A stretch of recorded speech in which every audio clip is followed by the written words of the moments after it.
Les cétoines sont des coléoptères qui appartiennent à la très grande famille des scarabées. De nombreuses espèces sont floricoles et héliophiles, aimant donc les fleurs et le soleil.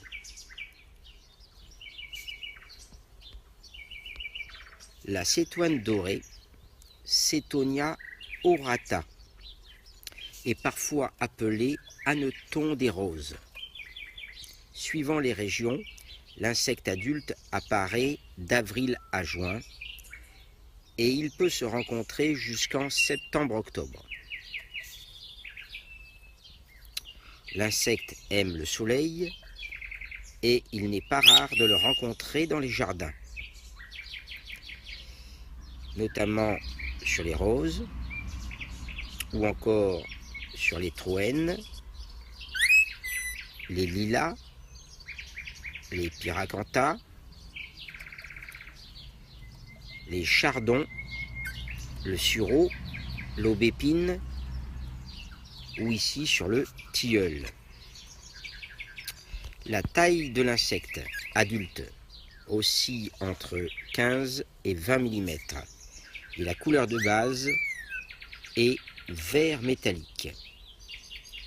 Les sexes sont globalement identiques, mais le mâle se reconnaît par la présence d'un sillon longitudinal situé au milieu de la face ventrale de l'abdomen.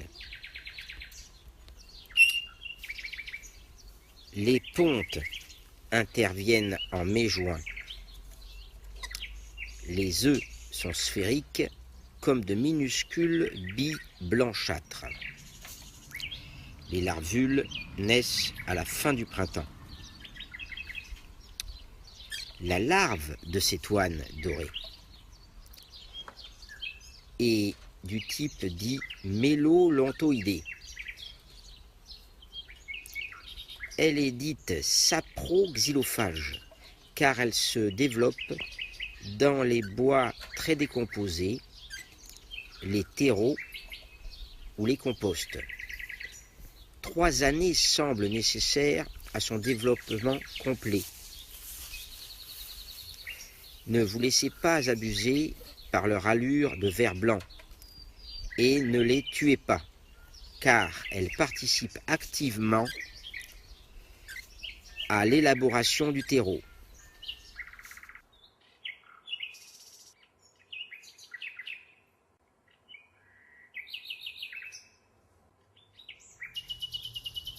Il faut bien faire la différence entre la larve de cétoine et celle du hanneton. Pour les reconnaître, rien de plus simple. La larve de cétoine est plus trapue, son corps est bien dodu, alors que sa tête est toute petite. Ses pattes sont très courtes et l'extrémité de son abdomen est très rond.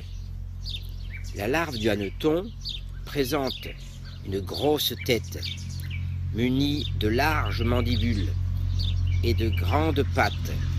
Le corps est plus allongé et de couleur crème. En y regardant de plus près, il est donc facile d'éviter la confusion.